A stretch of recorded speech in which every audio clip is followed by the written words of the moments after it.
हरि ओम ब्रह्मानंदं परम सुखदं केवलं ज्ञानमूर्तिं द्वन्द्वातीतं गगनसदृशं तत्त्वमस्यादिलक्ष्यम् एकं नित्यं विमलमचलं सर्वधि साक्षिभूतं भावातीतं त्रिगुणरहितं सद्गुरुं तं नमामि।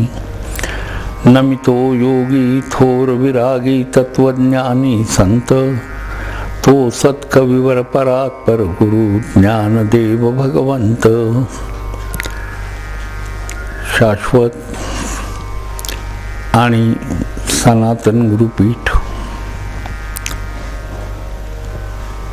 आदिगुरु भगवान दत्तात्रेय, भगवान श्रीपाद श्री वल्लभ, श्री नरसिंह सरस्वती, श्री स्वामी समर्थ, परम पूजनीय वासुदेवानंद सरस्वती टेंबे स्वामी महाराज आणि हृदयस्थ सद्गुरु स्वामी स्वरूपानंद,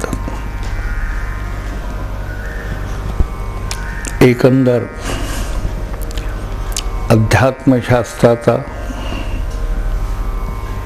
अंतर्मुख होऊन विचार करावायचा म्हटलं तर आपली अनुभूती अधिकाधिक दृढ करत असताना ज्या विविध माध्यमांचा साधक वापर करतो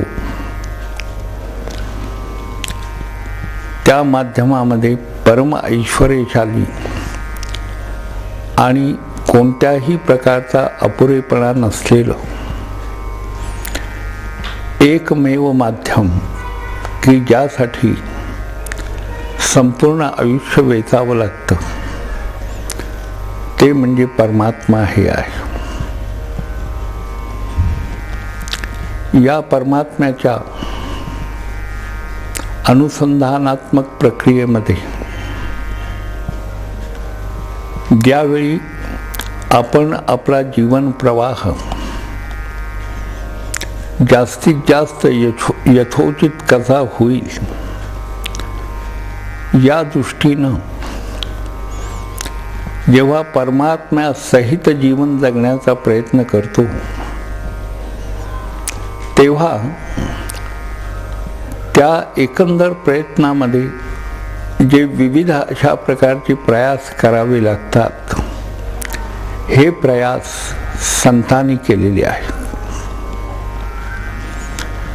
संत जीवनाचा साकल्यानं अभ्यास करावयाचा म्हटला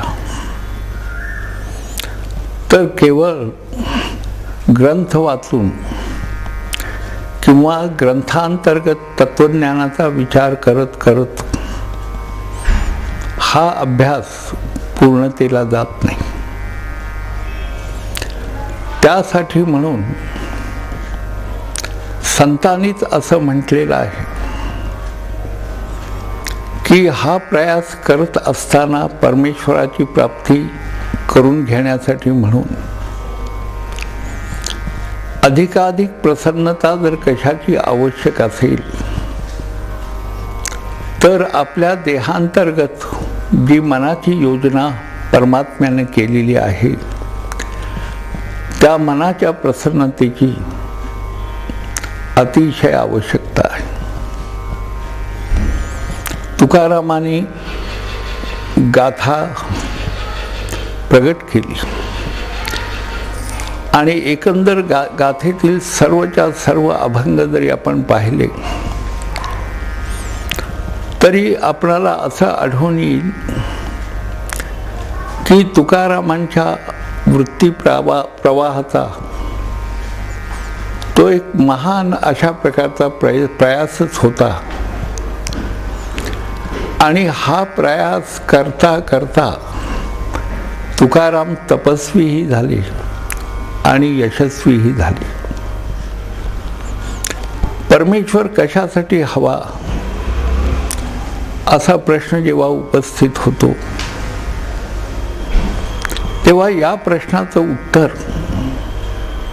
जर थोडासा अंतर्मुख होऊन आपणच आपणाला द्यावयाचं म्हटलं तर असं म्हणता येईल की जी परमशांती आहे, किंबहुना संघर्ष राहित्य आहे, या संघर्ष राहित्यासाठी, परमशांतीसाठी आणि त्याचबरोबर जीवनाचा अर्थ यथार्थतेनं करण्यासाठी म्हणून ईश्वराची आवश्यकता असते. ज्यांनी कर्ममार्गाच्या माध्यमातून आपलं संपूर्ण आयुष्य भगवान दत्तात्रेयांच्यासाठी, त्यांना प्राप्त करून घेण्यासाठी वेचलं, त्या परमपूजनीय वासुदेवानंद सरस्वती टेंबे महाराजांनी असं निसंदिग्धपणे प्रगट केलेलं आहे दत्त महात्म्यामध्ये, अध्याय 20 ओवी 39. तेव्हा तू न होई माझा,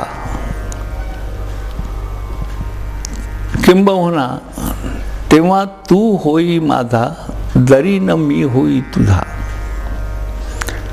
परंतु हे म्हणत असताना टेंबे स्वामी महाराजांनी पुढे जो विचार प्रगट केला,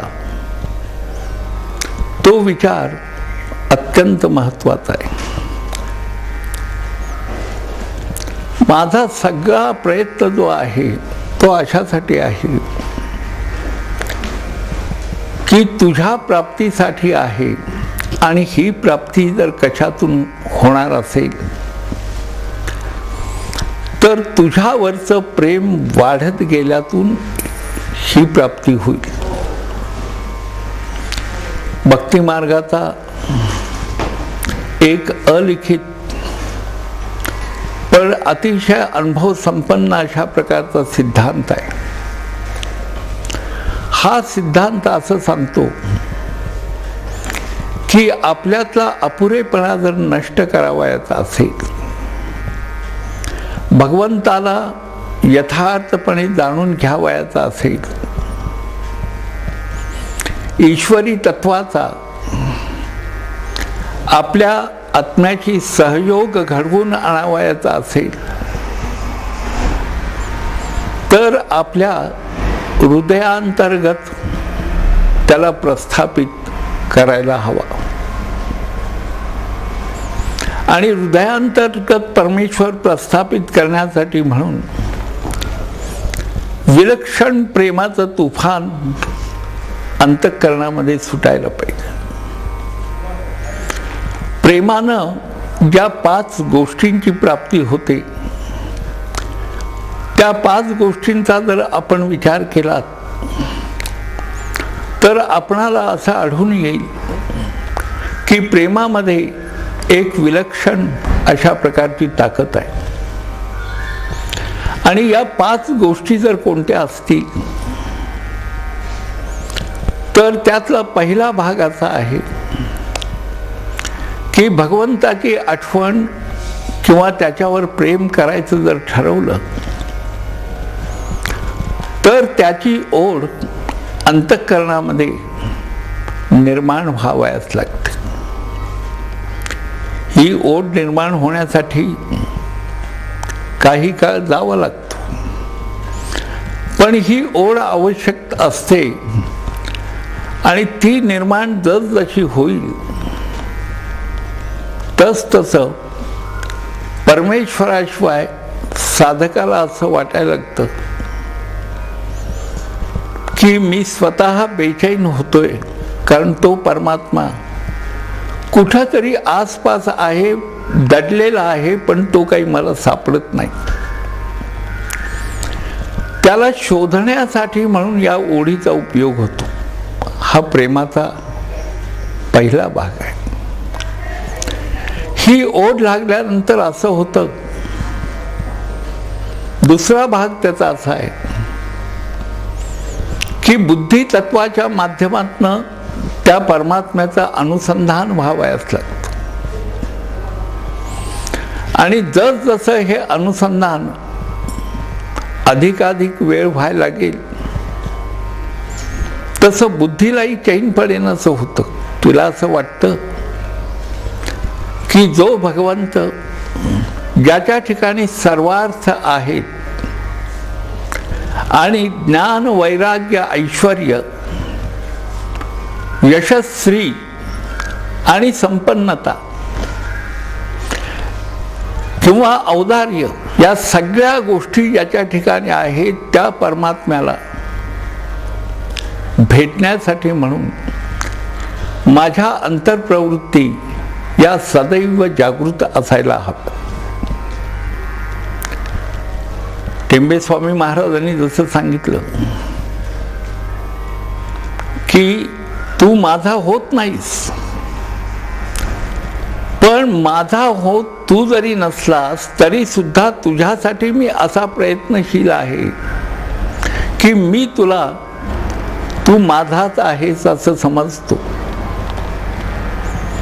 ही समजण्याची प्रक्रिया ही बुद्धितत्वाच्या माध्यमातून कार्यरत व्हायला लागल्यावर प्रेम अधिक वाढायला लागतं आणि हे प्रेम वाढायला लागल्यानंतर देव कुठेही दूर असला तरी त्याचा सारखा विचार सुरू होतो आणि त्या विचारातून त्याची जी अव्यक्त अशी अभिव्यक्ती असते किंवा अव्यक्त असा तो परमात्मा जो आहे त्याची एक प्रतिमा तयार होते आणि ती मानसपिंडावर कार्य करायला लागते. साधकाचा मानसपिंड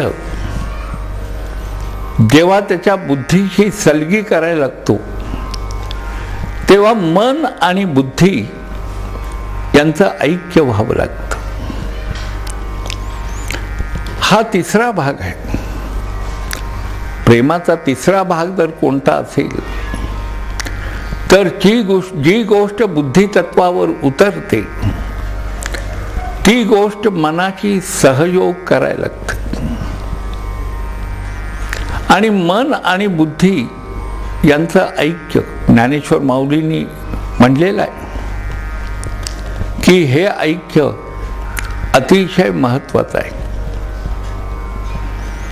हे ऐक्य अशासाठी महत्त्वाचं आहे की अनुसंधानाच्या प्रक्रियेमध्ये त्यामुळं अधिक बल निर्माण होत जातं आणि हे जे बल आहे हे बल जेव्हा तुमची आत्मोन्नती करायला लागतं तेव्हा आपोआपच साधकाचं आत्मबल जे आहे ते अधिकाधिक वाढायला लागतं.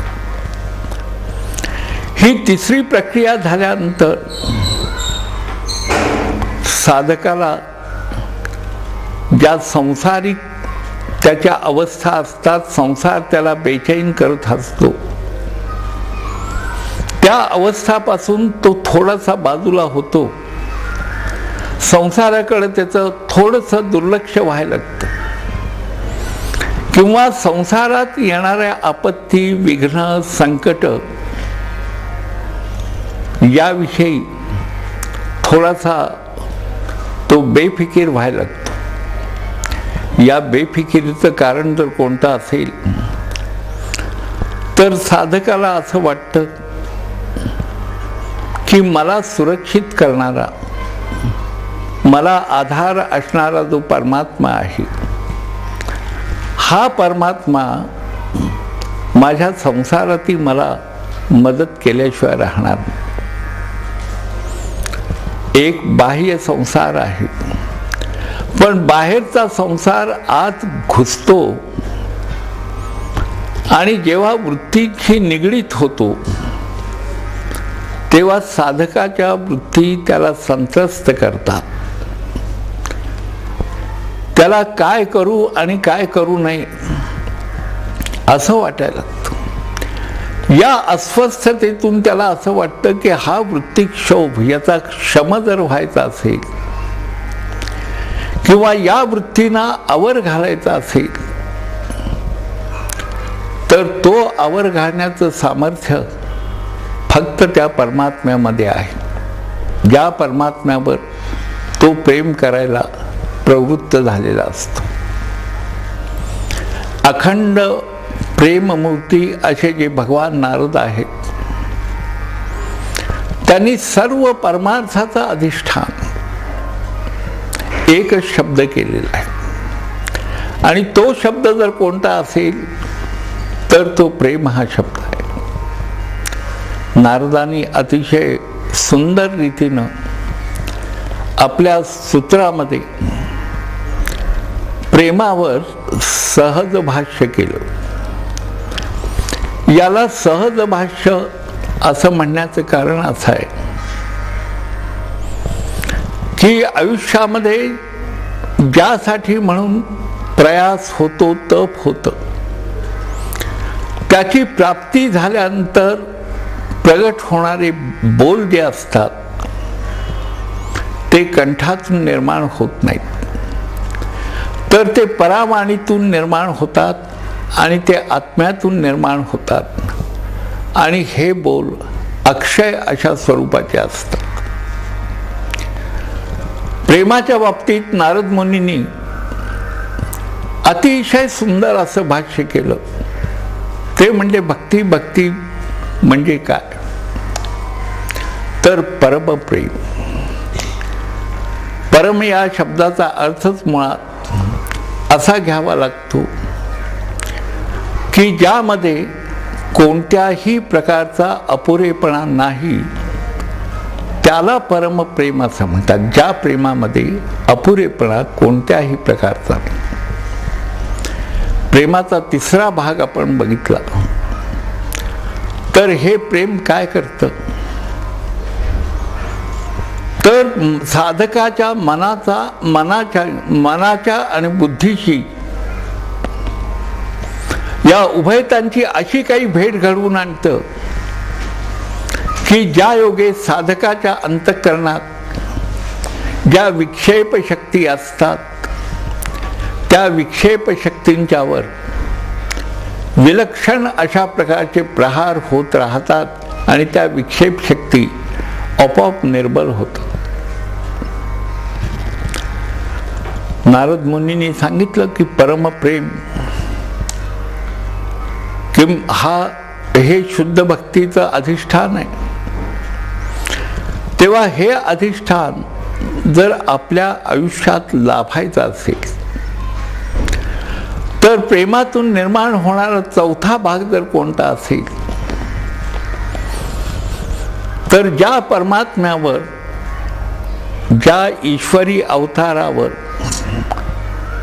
आपण किंबहुना साधक प्रेम करतो, तो अवतार हे साधकाचं प्रेम त्याच्या हृदयाशी जोडून टाकतो. ज्ञानेश्वर माऊलींनी सद्गुरूंच्यावर इतकं प्रेम केलं की सद्गुरूंच्या विषयी कृतज्ञता व्यक्त करत असताना अत्यंत विनयशीलतेने आणि इतकंच नव्हे तर भावयुक्त अंतःकरणातून त्यांनी असे उद्गार काढले की गीतेवर हे जे मी भाष्य करतोय, या भाष्याचा अधिकारी मी नाही, तर माझे सद्गुरूच आहेत. माझे सद्गुरूच याचा अधिकारी आहेत असं म्हणण्याचं कारण असं आहे. माऊली म्हणतात की जो शरीरांतर्गत चैतन्य रस आहे, किंबहुना या सर्व उपाधीमध्ये कार्यरत असणारा जे चैतन्य रस आहे, त्या सर्व चैतन्य रसाचा मागोवा किंवा त्याचं ज्ञान मला, त्या चैतन्याचं यथार्थ ज्ञान जर मला कशानं झालं असेल तर सद्गुरूंच्या कृपेमुळं झालं. कृपेमुळं प्रामुख्यानं 3 गोष्टी होतात. एक, साधक स्वस्थ होतो. दुसरा भाग, भगवंताची विक्षेप रहित जाणीव त्याला होते. आणि कृपेचा तिसरा भाग जर कोणता असेल तर त्याच्या आयुष्यामध्ये अकर्तात्म योग सिद्ध होतो. मी काही करत नाही, भगवंतच करतो, ही त्याची जाणीव स्थिर होते. प्रेमाचा चौथा भाग असा आहे की त्या परमात्म्याचं अधिष्ठान म्हणजे साधकाचं हृदय होतं. म्हणून ज्ञानेश्वर माऊलींनी जे म्हटलेलं आहे, मज हृदयी श्री सद्गुरू, माझ्या हृदयात दुसरी कोणतीही गोष्ट नाही तर सद्गुरूच आहे. आणि सद्गुरूंचं प्रमुख वैशिष्ट्य जर कोणतं असेल किंवा सद्गुरू हे नामाभिधान ज्या देहाला दिलं गेलं त्या देहाचं परम वैशिष्ट्य जर कोणतं असेल तर त्या ठिकाणी सत्याशिवाय, परमसत्याशिवाय दुसरी कोणती गोष्ट संभवतच नाही. माऊलींनी फार प्रेमानं भाष्य केलं. ते म्हणतात, मज हृदयी सद्गुरू जेणे तरिलो हा संसार पुरू, म्हणून विशेष अत्यादरू विवेकावर. विवेक हा शब्द थोडासा लहान वाटतो, सोपाही वाटतो, पण अध्यात्म क्षेत्रामध्ये या शब्दानं जे कार्य केलेलं आहे किंवा या शब्दाचा उपयोग ज्या दिव्यानुभूतीसाठी म्हणून केला गेला आहे त्याचा जर विचार केला तर या शब्दाचं कधीही कमी न होणारं, किंबहुना अनादि आणि अनंत कालापर्यंत हा शब्द साधक वृंदाला यथार्थ रीतीनं मदत करत राहणारा आहे याची जाणीव झाल्याशिवाय राहत नाही. मज हृदयी सद्गुरू जेणे तरलो हा संसार पुरू, म्हणून विशेष अत्यादरू विवेकावरी. विवेकाचा आदर ज्ञानेश्वर माऊलींनी केला. याला कारण विवेकानं पुन्हा 5 गोष्टींची प्राप्ती होत असते. एक, विवेकामुळं साधकाचं मानसिक संतुलन स्थिर राहतं आणि ते आढळ अशा प्रकारे आपल्या भगवंतावर तो साधक प्रीती करण्यासाठी म्हणून सदैव पर्युत्सुक असतो. विवेकानं होणारी दुसरी गोष्ट, साधकाचे बुद्धी विक्षेप जे असतात ते नाहीसे होण्यासाठी किंबहुना नाहीसे करण्यासाठी विवेक हा शब्द उपयोगी आहे. तिसरी जर कोणती गोष्ट असेल तर साधकाच्या अंतःकरणात स्थिर होत राहणारा जो भगवंत आहे त्या भगवंताला तिथंच सुरक्षित करण्यासाठी म्हणून विवेक उपयोगी पडतो.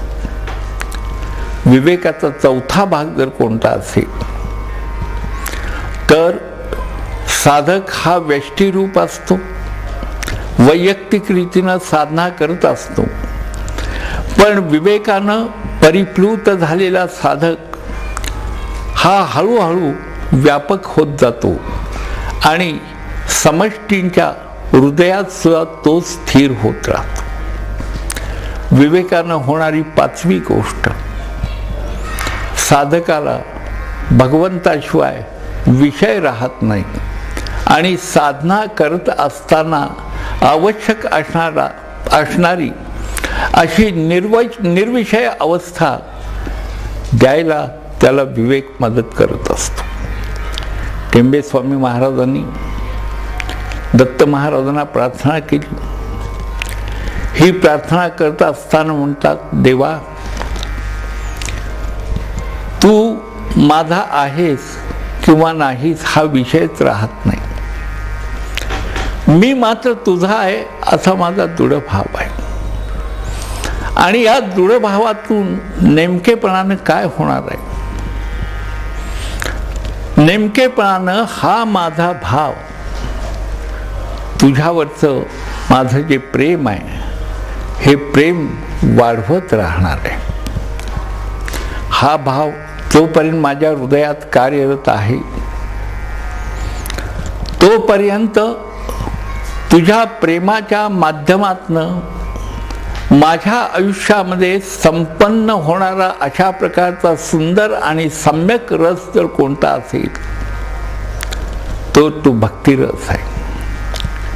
आणि भक्तिरस अशासाठी उपयोगी पडत असतो. भक्तीचे उपयोग अनेक आहेत, पण प्रमुख 5 उपयोग आपणाला सांगताना मोठा आनंद होतो. भक्तीनं आत्मबल वाढतं, भक्तीनं भाव सघन होतो, भक्ती आनंद निर्माण करते, भक्ती जीवन रस जो आहे त्या रसाची यथार्थ प्रचिती देते आणि भक्तीने शुद्ध चैतन्याची जाणीव होते. याच्या पुढचा विचार आपण नंतर करू.